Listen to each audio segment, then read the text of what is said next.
പരിശുദ്ധ പരമദിവ്യകാരുണ്യീശോയ്ക്ക് എന്നേരവും ആരാധനയും സ്തുതിയും പുകഴ്ചയും ഉണ്ടായിരിക്കട്ടെ. ഇന്ന് മെയ് മാസം 6-ാം തീയതി ബുധനാഴ്ച. വിശുദ്ധ ഔസേപ്പിതാവിൻ്റെ മധ്യസ്ഥം നമുക്ക് ഇന്ന് പ്രാർത്ഥിക്കാം. പുതിയ ദിവസം നൽകി നമ്മെ അനുഗ്രഹിക്കുന്ന നല്ല തമ്പുരാന് നന്ദി പറയാം.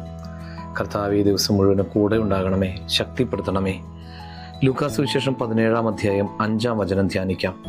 അപ്പോൾ അപ്പോസ്തലന്മാർ കർത്താവിനോട് പറഞ്ഞു, ഞങ്ങളുടെ വിശ്വാസം വർദ്ധിപ്പിക്കണമേ. കർത്താവ് എപ്പോഴും കൂടെ തന്നെ ഉണ്ട് എന്ന ഉറപ്പാണ് വിശ്വാസം.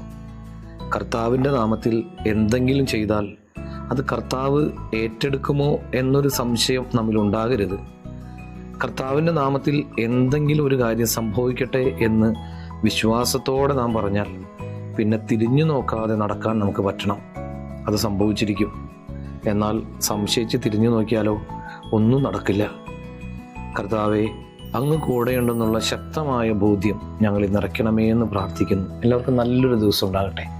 നമ്മുടെ കർത്താവ് ഈശോ മിശിഹായുടെ കൃപയും പിതാവായ ദൈവത്തിൻ്റെ സ്നേഹവും പരിശുദ്ധാത്മാവിൻ്റെ സഹവാസം ഉണ്ടാകട്ടെ, ഇപ്പോഴും എപ്പോഴും എന്നേക്കും. ആമേൻ.